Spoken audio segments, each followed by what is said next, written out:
Welcome to the Daily Whatever Show. I'm Lawrence Winterman. That's I'm Dana Dana. Dubois. Yes, I am. That's my best friend. That's my best friend. Good I morning and welcome. We are super excited today. We have got, that way, whatever. We've got Ben Ulansey joining us today to talk about spooky season entertainment.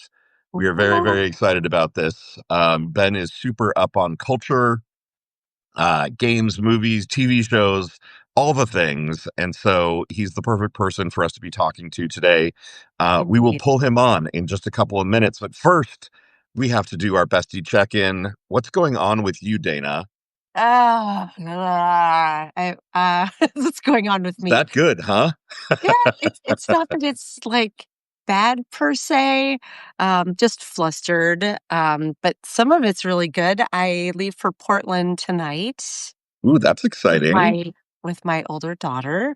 We are gonna go look at schools. In Was it war-riddled, on fire Portland, I believe Yeah, is the proper war-torn and burning to the war-torn. ground. That's the place. That's where we're going, as any responsible parent would. That's where I'm taking my child, but, Right. You're um like, war zone, let's go to college there. right. You gotta learn sometime, kid. We're part of the resistance now. Right. We're diving right in. Right. So, When we um were growing up, it was the soda wars. When you're growing up, it's going to be an actual fucking civil war. It's time for you to learn. Coke right. versus Pepsi. Oh my god, I remember those. Um, for me back then, Diet Coke. It was just Diet Coke. Um, so yeah, that's happening. And sort of, I recorded a video yesterday on my Dana Dubois Writes channel, and I don't think I'm going to post it. I really want to start doing more of these like impromptu behind the scenes videos on my personal Substack. But I've done them a couple times while walking my dog, and they just look like a mess because I'm like, this and it's like looking up at my weird chin because I'm walking and in right now very sunny conditions with my dog. But in it, I talked about pillars, Lawrence. That they've been on my mind and Oh, how yes, the shaky pillars. my pillars are really shaky. Well, they're not shaky right now; they're just wobbling a little. In your theory, when you came up with it, when you kind of iterated on Jung and whatever, did you add a pillar for government stability? Like, Lawrence, is there a pillar for social construct? that's literally what I talked about yesterday as part of Nice, that nice. Well, yeah, bestie mind meld there, because yeah, the pillars are all personal. They're kind of around what sustains a person, me in this case, and what sustains a life. And which pillars need to feel solid. Some people like their pillars kind of, wiggling around all the time. Other people like me like them very stable. And how when one pillar is gone, like my partner pillar has been gone for 13 years now. I haven't had someone like in my home who's partner. That makes other pillars like home and finances more vulnerable, right? Because you don't have that person there. But what I talked about yesterday was my whole theory of responsible hedonism and pillars is based on privilege yeah, and the assumption of being able to have the bandwidth to make a life like that, or at least if you're doing well with the pillar theory, if you're someone who is struggling, homeless, working 4 jobs to keep the roof above your head, you don't really have time to think about fun and all of these other things. So your pillars are constantly lacking and your life is off balance and not well sustained. right, right. Um, It's pillars. It's Maslow's hierarchy of needs meets pillars. right. And I feel like right now, the instability in our government and in our country in general is a destabilizing pillar for so many of us. Yeah, And absolutely. and right now I mean, part of why I'm feeling like everything is very wobbly is I'm like, well, I haven't really acknowledged that like my child is moving out of my home, one of them, and next year to go to college and how destabilizing that will be in a way, right? Yeah, Like this human has lived with me for 18 years and is like my heart on the outside of my body and is trying to launch is tricky. But once I'm not really thinking about, I'm just starting to think about what it will be like when gone, and then trying to do it against the backdrop of all this stability in the broader world around me Yeah. is super rattling, and just the Well, it's instability is rattling all our financial pillars. yeah, no, I was just gonna say, like, it's like the meta theory of pillars, right? The pillars at the next level down about the pillars that hold up our society. When those are wobbly, it shakes our personal pillars because maybe it's impacting your personal relationships, maybe it's impacting your job, maybe it's impacting, your financial viability. Like, um, Friendships, all of yeah, it, it's pillars it's turtles all the way down, man. right? Um, I'll have to try a redo that video maybe, because I think I said some good things. It just looked and sounded kinda all over the place, and, it's funny when I go live as just me, it doesn't notify very many people because most of my subscribers are here on Gen XC.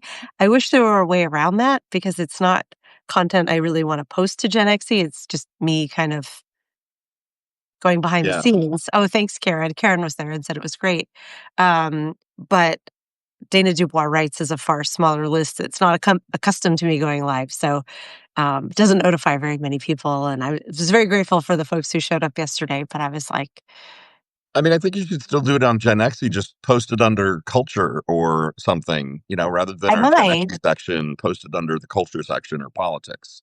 Yeah, I could do that. Part of me is like, we each have these personal Substacks. And I'm like, well, what would I do over here? And I'm like, well, part of it should be behind the scenes, which is more what this is. It's not polished. It's not. Yeah.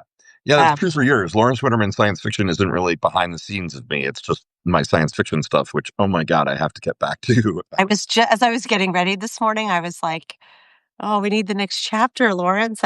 Yeah, I know. The next I know chapter you had is a lot going overdue, on. massively overdue. My apologies to my subscribers at Lawrence Winterman Science Fiction. Uh, I'm late. I'm late. Um, It's a very important date. So that's what's going on with me, Lawrence. Some of what's going on with me. What is going on with you?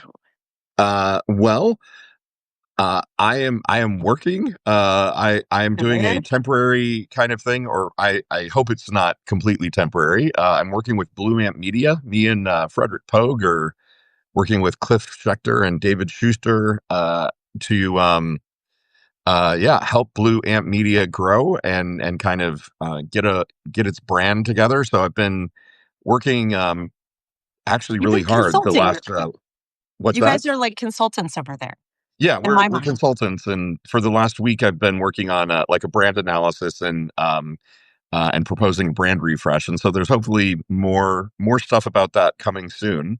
Um, yeah, so And I saw I'm busy. you brought Yesterday, I had Marlon. the great I'm sorry. chance to drive down to Muncie, Indiana, and meet Leo of Trans Collective for lunch, and it was super awesome. Leo is just so cool. We had a great time. I Um, love that. yeah, he's just so chill. And oh my God, he's so fucking handsome. Oh uh, my, Lawrence. Do we have a crush? no, no, he's straight. I long ago have learned not to crush out on straight guys. That's a thing that 20-year-old Lawrence did that Oh 55-year-old yes. Lawrence doesn't do anymore. I remember it well. Yeah, Uh, right. You lived through that I trauma, did. those I those did. many traumas.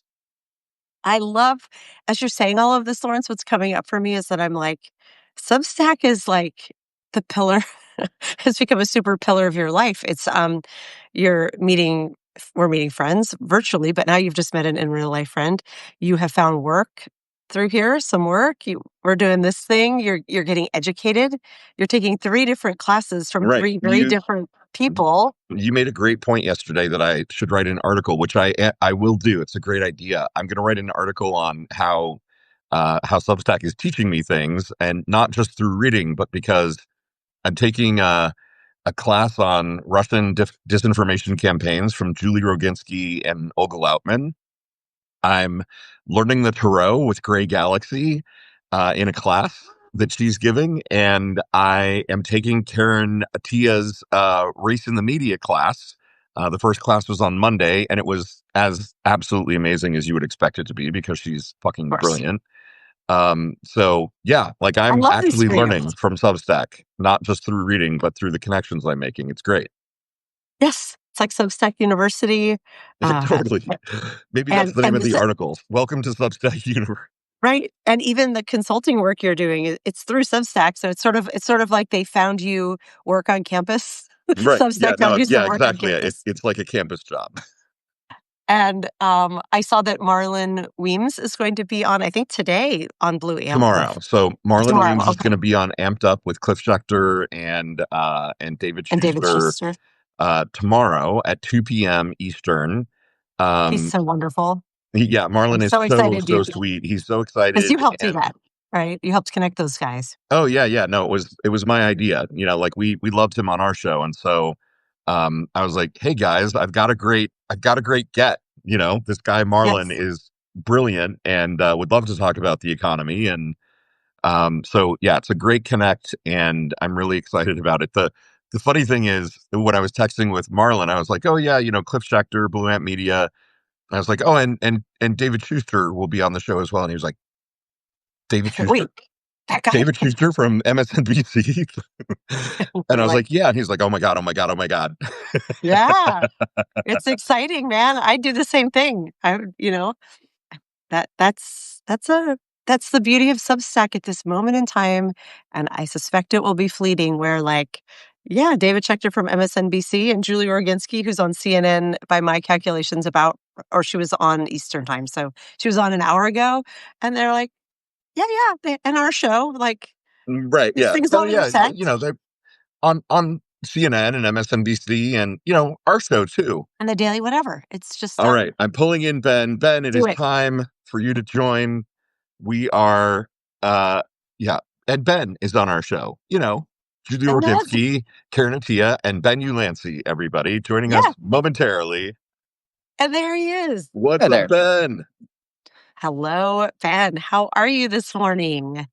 I've got a slightly horrific anecdote to begin this horrifying Ooh, discussion. Ooh. yes, we love it. Tell us.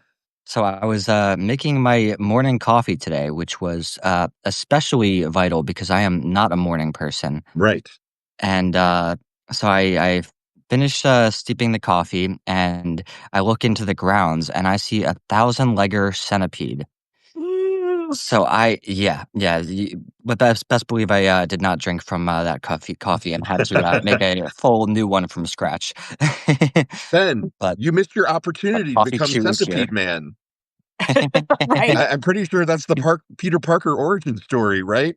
Oh my Yep, you got god. Radioactive spider in his coffee Ugh. grounds. I'm now looking at my tea kept for anything Seriously, creepy I'm like, crawly. hang on a Yeah, this second. Let this me. is this is a cup of coffee too now, responding to Robin in the chat. I was not willing to drink from that original cup. What were you saying, Lawrence? Oh, so it was intact. It didn't get ground up with the rest of the grounds. It was just fully intact. No, if it did, I probably would have been none the wiser and maybe happier as a result, but I am traumatized. That was a full 1,000-legger centipede just chilling on top of the grounds. And Well, not yeah, that chill. It was was dead, right? Because it had been it was scalded. dead. Yes, yes. I That's don't know if it was how death I by caffeine overdose or if it had been dead when I poured the grounds initially, but yeah, it is was not a cup oh of my coffee I was god. willing to drink from. Yeah. Yeah. That I'm is assuming you checked the bag for. Do you grind your beans or was it pre-ground?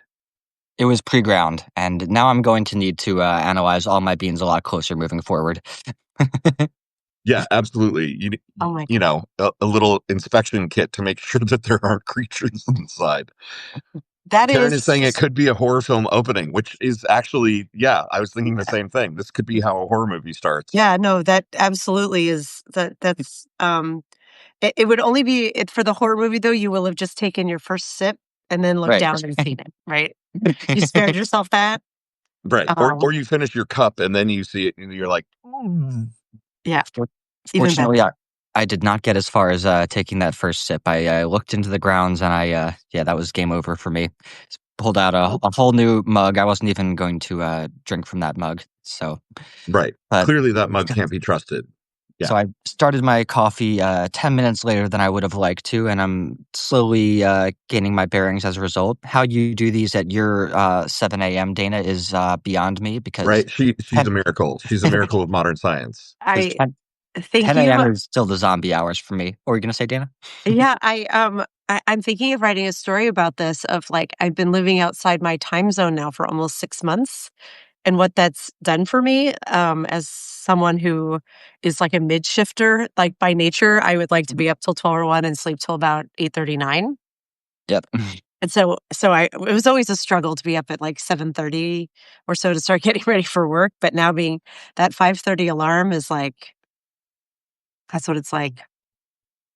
It's very nostalgic for me in a way because I've worked my entire professional career around not needing to wake up in the morning. So whenever I am up before 10 a.m. or so, I'm like, what am I doing? Am I going to school right now? What's going on? Right. Oh my Yeah. gosh. That's a good segue of like, why don't you introduce yourself to the folks? I always am like, everyone knows insert guest name, but everyone here probably does not know you, Ben. Why don't you go ahead and introduce yourself and the Gen Z report? So I write the Gen Z Report publication, and it's a pretty mixed smattering of culture and politics and just whatever the hell I want to write about, which isn't the most terrific way of retaining an email subscriber list, but it keeps writing fun and fresh for me. And that's pretty much how I've approached my entire writing career. I've never been very great at honing in on a specific niche, but yeah, like I said, I think that's what keeps writing fun and fresh. And that's what it's all about. I've never asked you this before, I don't think, but is it your full-time gig? Being able Yeah, to it is write? actually. That's amazing. I love M- that. Medium is still the far more lucrative part of this writing job for me, but Yes. Substack is slowly gaining momentum. I think it's been a lot trickier ever since I've started competing with more and more celebrities and politicians joining the platform. I Right. had quite a lot of momentum going around the election, but ever since then, it's yeah, there's a lot of people on here, a lot of competition. Yeah. I not to play Substack insider baseball, but But here since we we kind go. of pride ourselves on like sharing information and tips and tricks that we learn, Ben, I don't know if you've heard this rumor as well, but uh, from what I've heard, from what we've heard, there are changes coming to Substack where they're kind of targeting more big names coming onto the platform. Like that's their strategy. And part of what's going to happen is they're going to introduce advertising so that we will have, we producers, content producers will have access to advertisers. But, Dane and I have been talking about it a lot. It almost certainly seems like the purple checks and the orange checks are going to get that before anybody else. And the other rumor is that they're going to take a bigger cut. So rather than 10%, it's going to be like 15 or 20%. I don't know if any of this is true, but we've heard it from multiple places, like pretty well sourced multiple places at this point. Yeah, I've heard the rumor as well, and I understand the resistance so many people have to it, but I think being a subscription-based model, it would actually work pretty well over here. I don't want to just say open the floodgates, but if so many wonderful creators on here just aren't able to make an income and the biggest barrier between that is advertisement, then I say let's advertise, to be honest. Yeah. Yeah, I'm totally open to advertising as well. I'm worried that they're going to roll it out in such a way that, us small stackers, which, I think most of us on here are small stackers, and I'm worried that we're going to, like be at the back of the line. And so by the time we get up to, the advertising, uh, you know, labeler, they're going to be like, oh gosh, I'm sorry. There's nothing left, except, I don't know, some like scam advertisement, Yeah. like, Which, Lawrence, what that Get makes me mobile. think of is how much I enjoy cinnamon Altoids. These Al right. Have you seen these Altoids? They're not No. peppermint like the traditional. They're cinnamon. They're red like my Mm, hair. hmm. They have a more interesting flavor, and it keeps my breath fresh all day. That's wonderful. You guys Man, ever heard if of you coffee? want a Coffee. rocking jawline, you can buy this jaw exerciser. Is that what It's that so is? simple. You just do this over and over and over again. Is that what that And is? soon you too will have, yeah. Is No, that it is. really It what really is. I'm the asshole that actually bought this thing. does exercise firm up your jaw? Your jaws and your cheek. Yeah, yeah. Does it work? Lawrence, I mean, I don't know. I'm trying. I'm starting. We'll see. you have a lot of beard. I feel like you're not gonna see. Well, no, I'm looking for these. I'm looking for these muscles over here, and also, I'm still paranoid about my Bell's palsy face. Yeah. I'm trying to like strengthen all my facial muscles. It is a jazzercise. Yeah. I'm glad that somebody recognized that. And I really wish you all had smell-o-vision because this fresh cream from Philosophy has a lovely light vanilla Come smell. on, Ben. What have you Oh, got sitting on your desk? I've yeah. got this wonderful innovation that some of you may have heard of before called coffee. And sometimes it may or may not contain dead centipedes. And Ooh, that's just Ooh, part yeah. of the fun. You never know what you're going to find. I've It's a been reading. surprise inside the box. I've been reading about how dead centipedes, really good for like under eye bags. Yeah, yeah. No, it Drink a helps little firm of up the that in your skin. coffee, and Right. That's which that's mine why are very Ben looks puffy. so young. Ben is actually 37, but he looks like he's in his 20s because he drinks millipede coffee. Right. So I think Substack, if you're listening, cha-ching.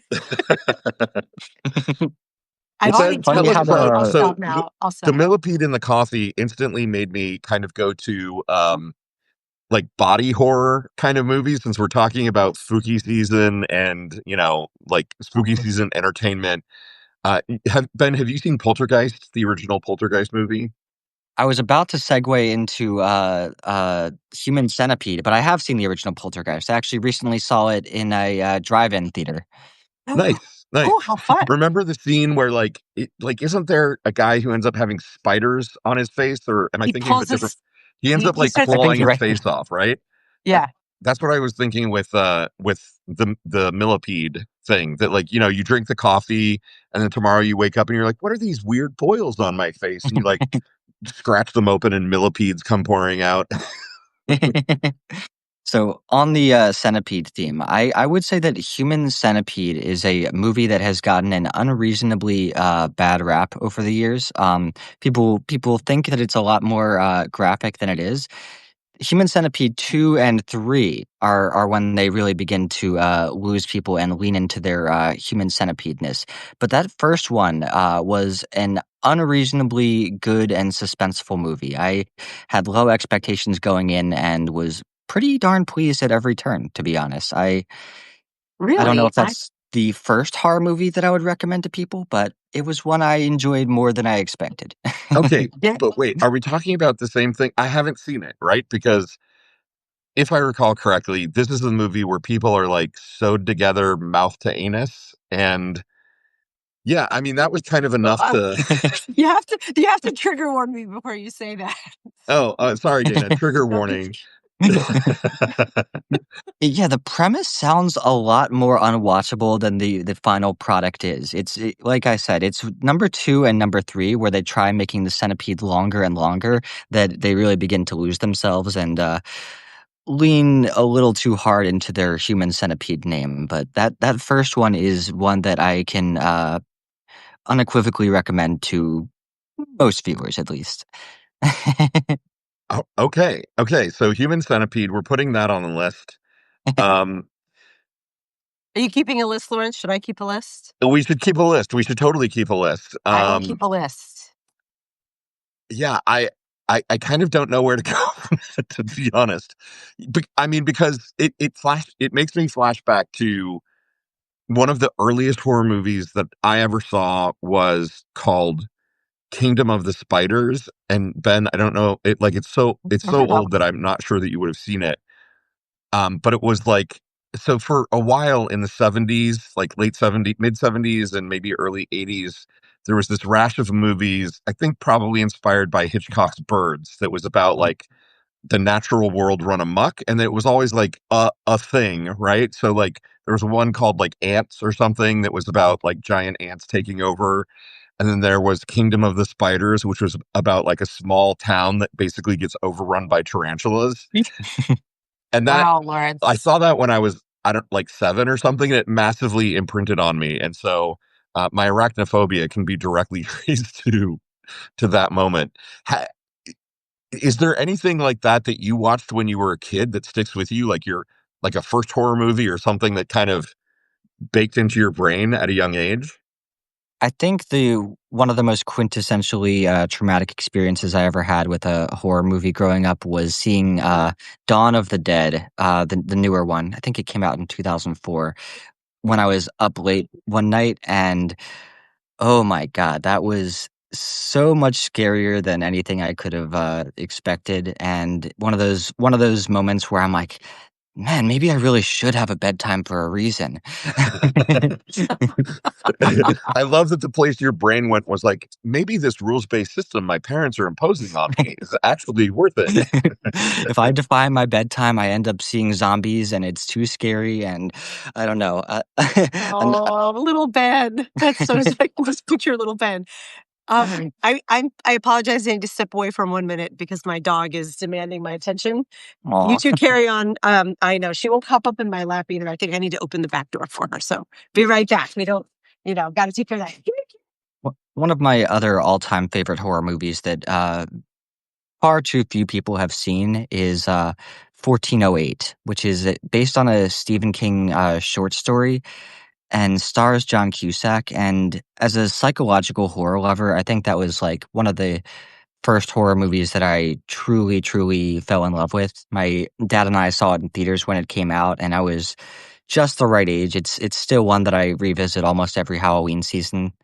That movie is 1408, Dana, if you didn't hear. Oh, I didn't hear, and I don't know that one. Yeah, Yeah, I not don't not either. really. So yeah, I'm I'm 1408. keeping a list. I'm typing things in as we talk about them so that we Okay, can so put you've that in got the the recap. list. I won't take the list if you're taking the I've list. got the list. Okay. My dog would like to go out the front door, not the back door, and is still here hounding me. And I'm like, I cannot let you out to go roam the streets of Seattle, the I back saw door. So hopefully she's not too disruptive. My apologies. I didn't know John Cusack was in a Stephen King film. That's interesting. and he's the perfect role for it. I really cherish that movie, and part of it is nostalgia at play.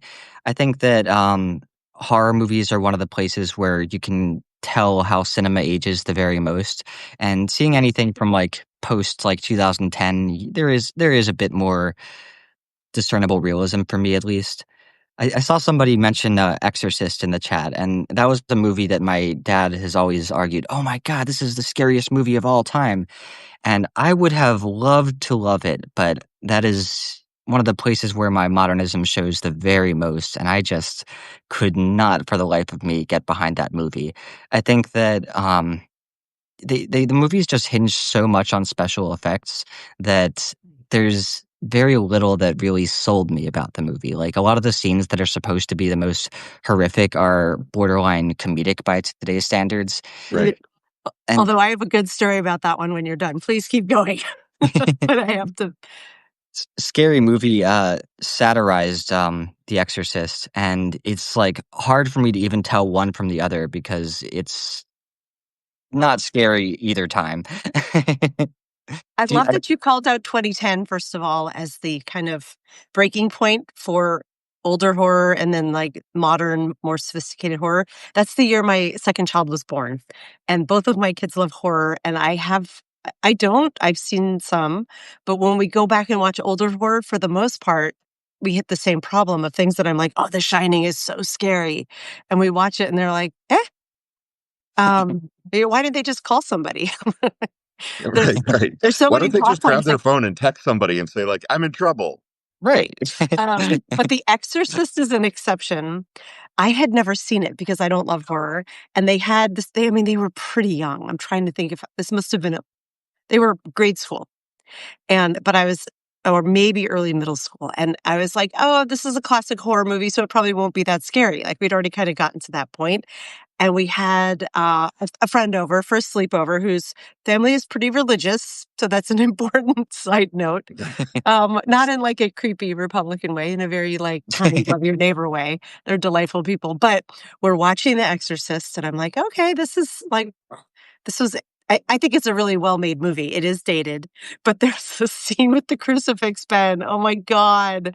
I don't know how well you remember the movie since you didn't like it that much. And Lawrence, have you seen The Exorcist recently to remember it? I have not seen it recently. It's been decades since I've seen The Exorcist. When the possessed teenage girl grabs the crucifix and is like, I'm gonna fuck God, starts banging the crucifix. Um, and here I have my sweet innocent 3 little girls. We're all in bed watching it on the TV in my room, and I was like, "Okay, not a proud parenting moment. Not a proud parenting moment." Oops, oopsie. Yeah, that one was a maybe maybe do a little more homework before putting on classic horror because sometimes there are scenes they were all just like this watching it. Um, so they'll probably be paying their shrinks about that one day. Totally. Yeah. No, they'll Yeah. be on a live with people telling the story about how their mom traumatized them Right. For with sure. the But then movie they The Exorcist. traumatized me by having me watch horror because it you know what? I've never been a huge fan of horror, but here's a weird thing that happens. At least to me, when I was pregnant, I was so sensitive to media. And I don't know if any other women in the audience have experienced this, but I remember even before I knew I was pregnant with my firstborn, we watched Children of Men, which is not a horror movie, except it's to me it's Well, more yeah, of a horror movie. dystopian sci-fi. Yeah. Yeah, that reads as Right. horror. Sure. And for those who don't know, the plot is at the very opening. Yeah, it's this very dismal dystopian world where a flu pandemic, I believe, has left everyone infertile, and the world has just emerged from this era when all of the babies were lost, like miscarried or born dead, and then the living children were dying off because of this flu. And at the start of the film, the youngest person left in the world, who was 18, has passed and the world is grieving. Like, it is a very dismal movie, Mm. and that was the first film I really reacted to it that I was like, "I kinda maybe do wanna have a kid." Because and I didn't know yet I was pregnant. I was, like, 4 days pregnant or something. But then after that, we had been watching 6 Feet Under. Do you remember that series? I mean, Oh my God, daughter was yeah. almost 18, so this goes back a while. Um, and every episode opens with someone dying, and you don't know how it's gonna happen. It's brilliant filmmaking to me because it opens and you're immediately once you've seen an episode or 2, you know it's coming. You know someone is dying, and you don't know how, like, within minutes. And I had to stop watching it. Like, I my whole body was just it was so visceral, and I think that's never fully receded because most horror films are about so many of them are about moms trying to find or save their babies. Even if they're grown Yeah. up, but they're just Poltergeist. I I honestly, saw yeah. that was Poltergeist is literally about a mom trying to save her her little kid. girl. Yeah, Yeah, and we watched that when my kids were pretty little, that I was like, "All right, this is scary," but, it was like my brother and I that was the movie we grew up on. It was the only movie we had on VHS for a long time, so I can recite this film. It's the maggots on the counter, with the chicken. He's eating a chicken for leg, sure. and he sets it down, and he sees all the maggots in it, and then he goes and runs and splashes water on his face, and in the mirror, he sees his skin start to peel, and he ends up peeling his whole face off. Terrifying. I But that whole movie, I sobbed because I was like, "Oh my god, it's just a mom looking for her little girl who doesn't look unlike my little girl," right? Which at that age, she looked a lot like Carol Ann, and so, I find them I'm very sensitive to them now. That's my point. Interesting. And so that Yeah, never went away. Like now you no. can't watch kind of okay. Well, I've never loved them, but, like, because they're hard for me to watch because but I think it's been worse since having kids. Um And yeah, I but my kids love horror, paradoxically, so Right. I try to keep up. Um, I see, Ben, that your internet connection is a little unstable like our democracy. I just got the message. Hopefully, we keep you here. Um, but I'm gonna segue here, watch. oh, One of the films that we watched together and loved, actually 2 of them, Get Out and Us, which are 2 films that Jordan Peele films ah, that you have recently written about. Um, uh, they're horror, but they're a lot more than horror. Mhm. Psychological thriller, racial commentary, a bit of dark comedy, I would say, especially with Get Out. There are parts of Get Out that are actually pretty funny. to watch. I want to grab the story, and I would love to jump into these movies a bit with you and why they made such an impact on three white people. I'm very aware that we're three white people talking about these very racially charged horror movies. But when it comes to Halloween essential watching, I would put them both on the list. Yeah, I think that Jordan Peele is one of the most revolutionary horror directors of our time. By the way, am I coming through okay now? Yeah, you're good. You're good. Okay, perfect. Yeah, my internet can be a little bit on and off sometimes, so hopefully that uh connection lingers. But yeah, Jordan Peele and Ari Aster, I think, are two of the single most revolutionary horror directors of our time, and especially those first two ones you mentioned. Get Out and Us, they really did something for me that he didn't quite keep up with that third movie, Nope. It is terrific, but it's not quite horror, and I think he gets a little bit too full of himself with some of the ideas he tries to explore. Kind of feels bloated in the end, but those first two movies are very, very hard for him to top. And he's even joked about it in interviews. After he made Get Out, he asked for an excuse to make a couple bad movies first.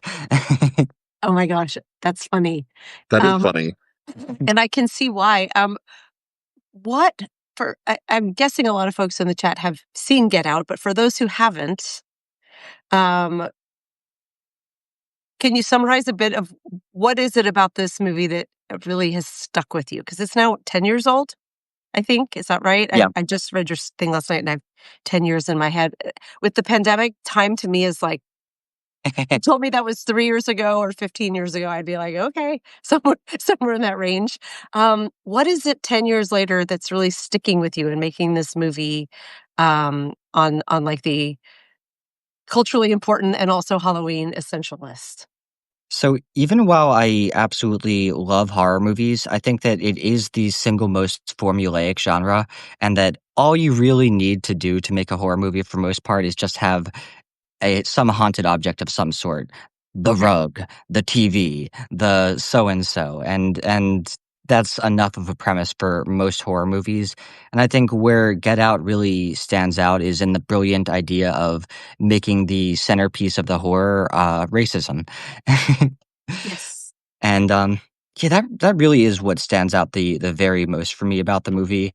It's such an obvious concept in a way, but it's all executed so beautifully, and it was one of those movies that made me really understand, this is a novel genre if you bring novelty to the table. Because yeah, there are just so many horror movies that do the same thing and the same jump scare and follow the exact same formula, and that was a really wonderful exception for me. So David in the comments is saying that the original cut had a much darker ending, Yes. and Jason Blum asked Jordan to change it. Uh, do you Wait, know okay. what the original ending, like what the darker ending was by any chance? Yes, I do, and I'm wondering whether I should talk about it for people. Because I would also need to explain how the first one ends a bit, and You can have it's a spoilers great on a enough. 10-year-old movie. I mean, Yeah. I think that's fine. Right. Okay. So So if you don't want to hear spoiler anything warning. about Get Yeah. Out, la la la Um. la la la. So the first movie ends with him being rescued from this his racist in-laws house by a friend who's a cop, and it's basically a happy ending to a pretty horrific movie. But in the other ending, he kills the in-laws, I believe, and as he's running away from the house for his life, he you see you see a cop also pull up, and you don't know yet that it's his friend like it is in the other one, and this ending, it actually is not his friend. It's a real cop who sees him just covered in blood, and he just killed his girlfriend in cold blood, and well, I guess not cold blood given that he was kind of kidnapped. Right. but yeah, then it flashes to him in jail, and he's dealing with the repercussions of being a black man who just escaped from a really horrific scenario, and you know as a viewer that he's completely faultless, but what the police see is him strangling his girlfriend to death, and yeah, he doesn't look great for him, and A far more realistic ending. Honestly, yeah, it yeah, way is. more It is. realistic ending. I remember hearing about this back when it came out, and I'd forgotten that that was the case. But yeah, that would have been a more realistic ending. And I think I remember watching the movie and like that final scene and like seeing the red and blue cop lights flashing and instinctively kind of being like, oh Yes. my god, he's going to get blamed for everything, Yep. right?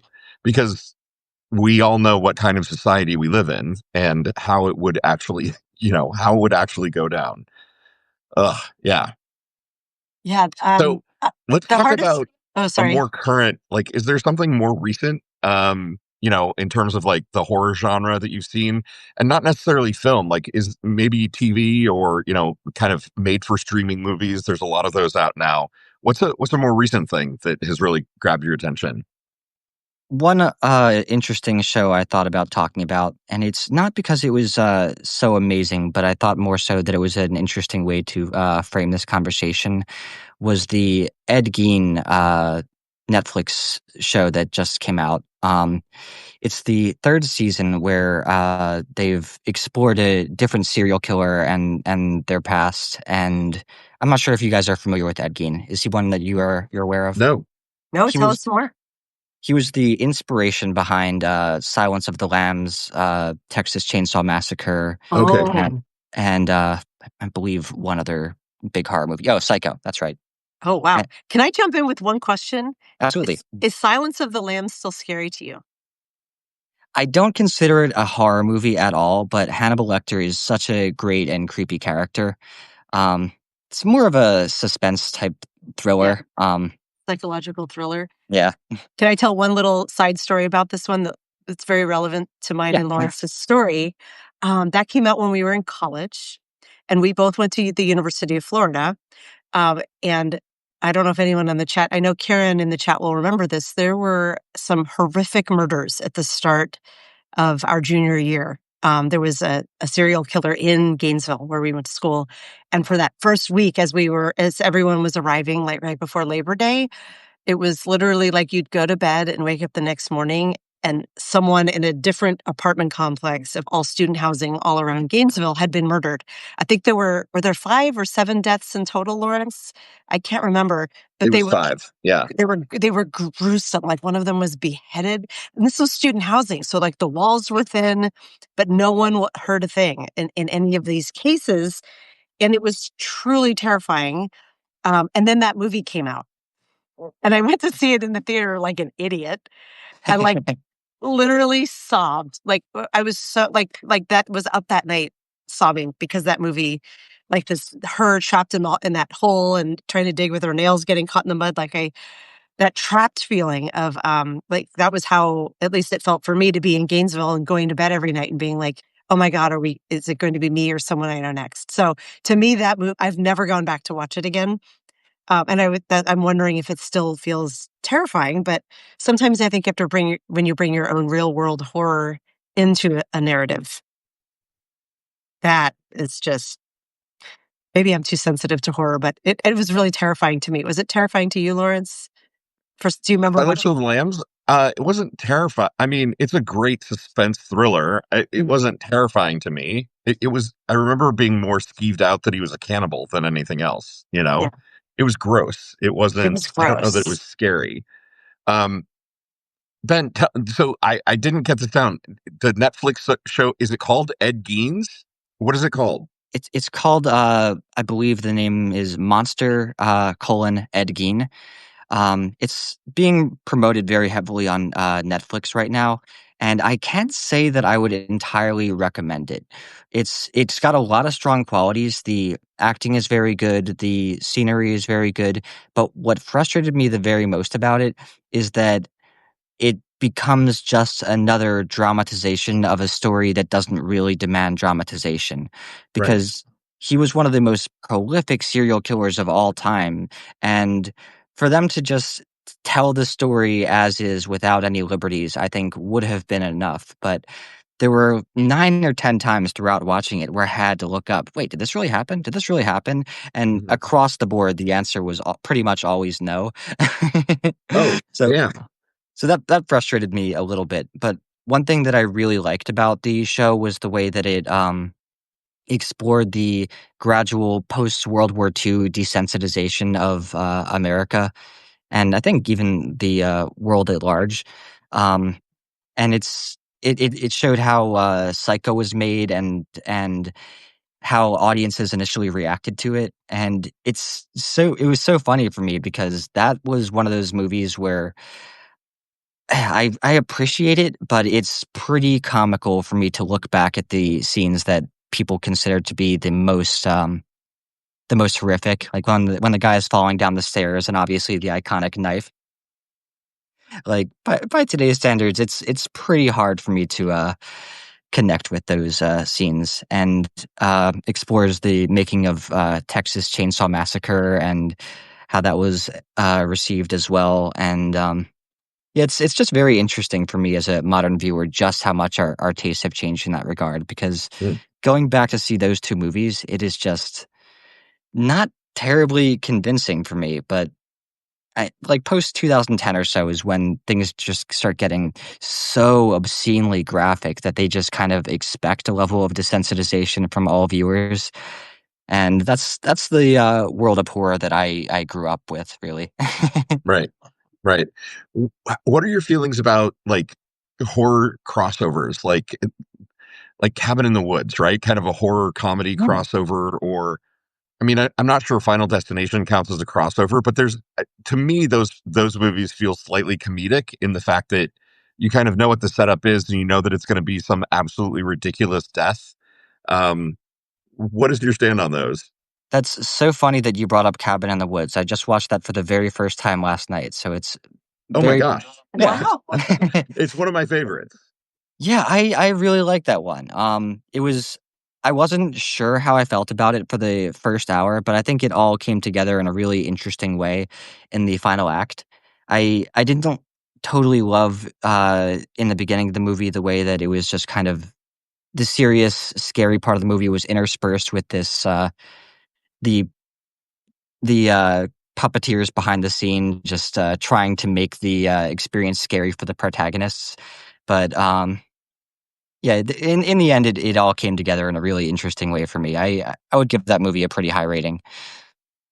Nice. I haven't seen Yeah, that I one, but oh it mark it I down. really like it. It's Chris Hemsworth and I can't remember the other kind of leads, but so Sigourney Weaver ends up playing kind of a crucial role, and it's been out long enough, I guess, that I'm not really spoiling anything. Yeah, She you kind can of ends up spoil it. being the leading the organization that's the mastermind of this, and she kind of does the same thing in a more recent movie called The Gorge.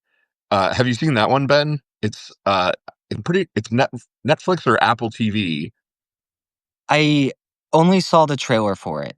Okay, Yeah. yeah, I won't say anything else. Then You have it's worth a time. watch. It's not perfect, but it's worth a watch. Partly because it's oh gosh, Anya Taylor-Joy and I I love forget the her. dude, handsome dude, and Anya Taylor-Joy.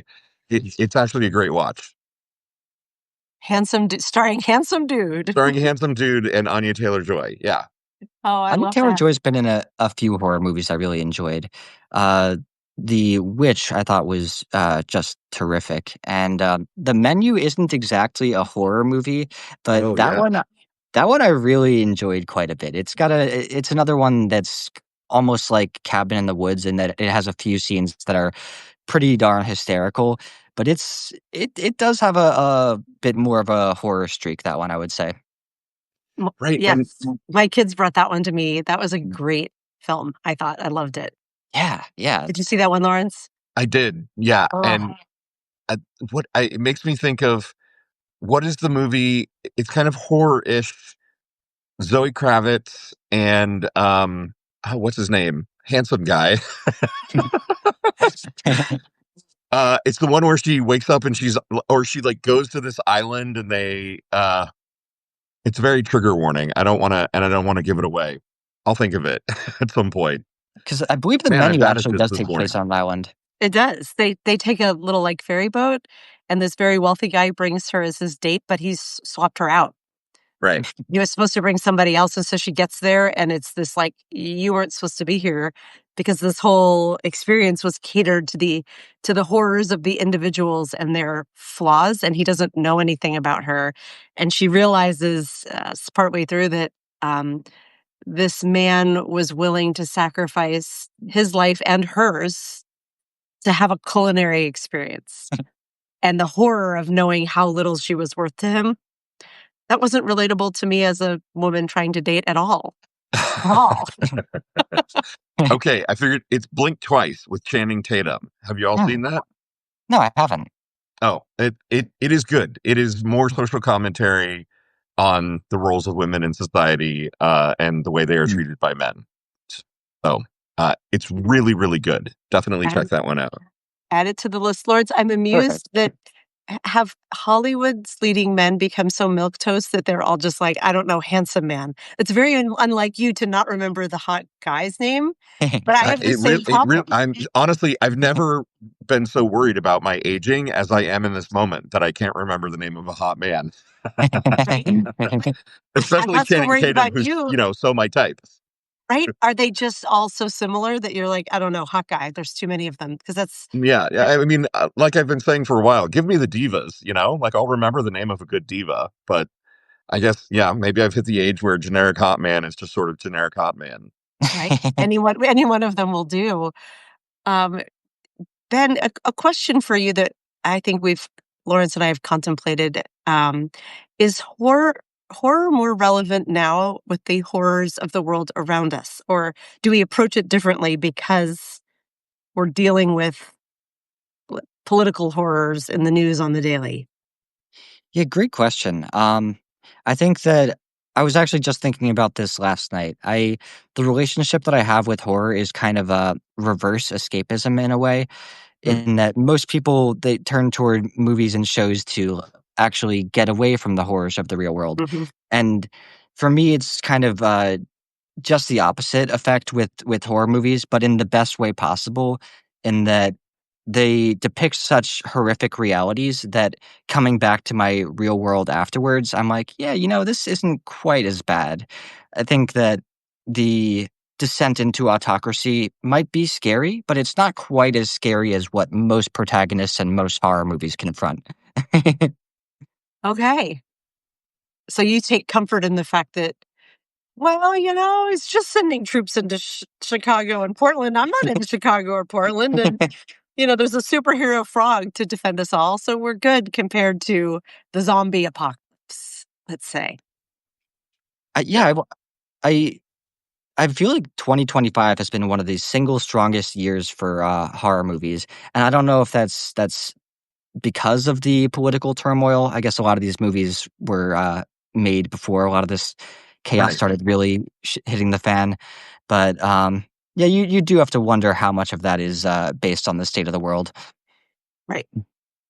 Yes. Oh, The Substance is coming up from Yanni in the chat, and we spoke about that with Amy Simon from. Do you ever go to the I Love Splatter website? It's pretty great. But Oh, I she haven't was heard our that one. yeah, she was our guest on Saturday. Mm. Kind of feminist horror is her beat. But we talked about the Substance. Have you seen that one? It's very high on my list, but I'm ashamed to say I still haven't actually. I haven't yet seen it yet either. So Wow. we're all busy. I don't know that we need to shame ourselves for not No. seeing every movie that comes out right away. Uh, Ben, before we kind of get to the top of the hour, I wanted to ask you about games because there Mm. is like a subgenre of games that are sort of horror-esque, right? Like Last of Us kind of arguably could be put into that category. And there have been a couple sort of sci-fi games that sort of skew that way. What do you think? Is there anything that you played that really stands out for you as a standout in that realm? Lawrence, you keep reading my mind. Oh, yeah, show me. Last of Us is the first one that I would bring up in that regard. I played that for the first time during the pandemic, and it was another great example of reverse escapism. Like, yeah, we were going through COVID, and it was horrible, and lots of people were dying, but it was a lot better than the zombie apocalypse. which is, for anyone who doesn't know what The Last of Us is about, basically a fungal infection that takes over the entire world, and you spend the entire game fending yourself off from these fungally mutated zombies. And oh my god, that game kept me up till like sunrise each day and just like terror. But I really did love it though. Nice. Are there other games that kind of come close in your mind? I know that a lot of people talk about Dead Space, which I have never played, but it's apparently like kind of horror in space, sci-fi uh, game experience, and I keep wanting to do it. Except for some reason, when it comes to games, I'm more of a scaredy cat than when it comes to horror movies. If that makes sense. That's been my relationship with them too. I think because they're interactive and like you're in control of what happens to the protagonist, it's scarily immersive at times. Um, I haven't really played too many beyond The Last of Us, truthfully, but one of my first experiences with a horror game that I can think of is watching my friend play this game called Slender back in college. And man, even just watching him play was the most petrifying thing. It's like based on the Slender Really? Man character, and as it approaches you, the camera just starts glitching out in the game, and you're like less able to escape as a result. And oh man, that was just petrifying for me to even watch. He would ask if I wanted to play, and I'd be like, no, no, no, which is uncharacteristic for me. Yeah. I didn't know games could be horror related. Like the gaming thing, I'm like, Lawrence, that's your beat. You get that one. Um, but that totally makes sense what you just said, Ben, about the fate is in your hands. You're not a passive observer. Yeah. You're charging through. I can imagine that there is a terror in that of like, if I mess this up, all of these fake people die. Yeah, it's so immersive as a result. I would like to play some more of those horror games at a point, but yeah, the by far the scariest experience that I ever had was fighting this one boss in The Last of Us 2, and I was just shaking in my seat. Had to like turn the volume down to make it like more approachable. Oof. Sounds very spooky. There's a lot Yeah. of background noise. I Oh, can't tell sorry. if it's There's a lawnmower passing by my window Mm. right now. Sorry about that. I love our lo-fi recording world where we're like, yeah, it's the yard people. Oh, and my kids are about to come downstairs. I'm sitting at the dining room table in the middle of the house because there's a window. Um, Ben, this has been so much fun. We are at the top of the hour or just about, and today I have an 8:05 call, so I'm going to be like shifting gears very quickly and hopping into work data mode. Um, but just wanted to say a huge thanks, Yeah, and that I wish you a delightful and cozy and a little scary spooky season to you and to everyone in the chat. thank you so much for having me on. It has been a delight, you guys. Oh my Had to talk gosh. about this stuff all day. Thank you so much, Ben. Thanks, everybody. Thank you for joining us today, everybody. We love you. Bye, Mean guys. Love it. you. Mean it. Bye. Bye. Yeah. Yeah.